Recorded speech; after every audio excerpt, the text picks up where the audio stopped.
Spin-off series WandaVision atau yang dikenal sebagai Agatha All Along episode 1 dan 2 akhirnya dirilis dan berikut adalah review no spoilernya dari Moviespedia.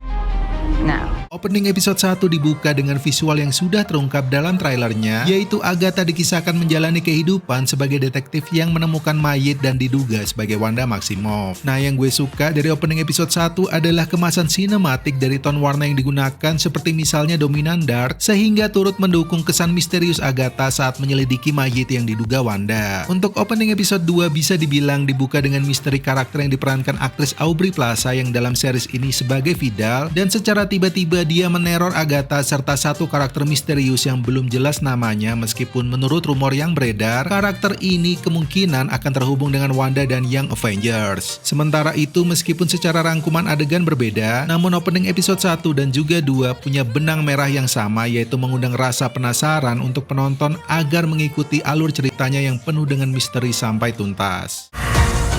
Selain dua karakter baru misterius yaitu Vidal dan juga karakter remaja laki-laki yang diperankan aktor Joe Locke dimunculkan, namun di sisi lain bisa dibilang untuk karakter yang dilibatkan dalam episode 1 awalnya sih masih menunjukkan beberapa aktor maupun aktris yang sempat ditampilkan di WandaVision dalam pengaruh mantra Wanda, namun mereka kini menjalani kehidupan yang berbeda. Nah, bisa dibilang beberapa karakter lama yang muncul ini lebih diposisikan untuk kembali mengingatkan penonton WandaVision soal tragedi yang sempat menimpa mereka saat dalam pengaruh mantra Wanda. Sementara itu episode 2 bisa dibilang ada banyak tambahan karakter baru yang masing-masing perannya masih misterius, namun bisa dibilang jika mereka adalah penyihir yang sama seperti Agatha dan kemungkinan berperan penting untuk alur cerita Agatha All Along di beberapa episode mendatang. Oh iya teman-teman, selain karakter misterius yang dalam wujud manusia, ada juga beberapa karakter yang berwujud bukan manusia namun tetap masih belum terlalu diungkap perannya.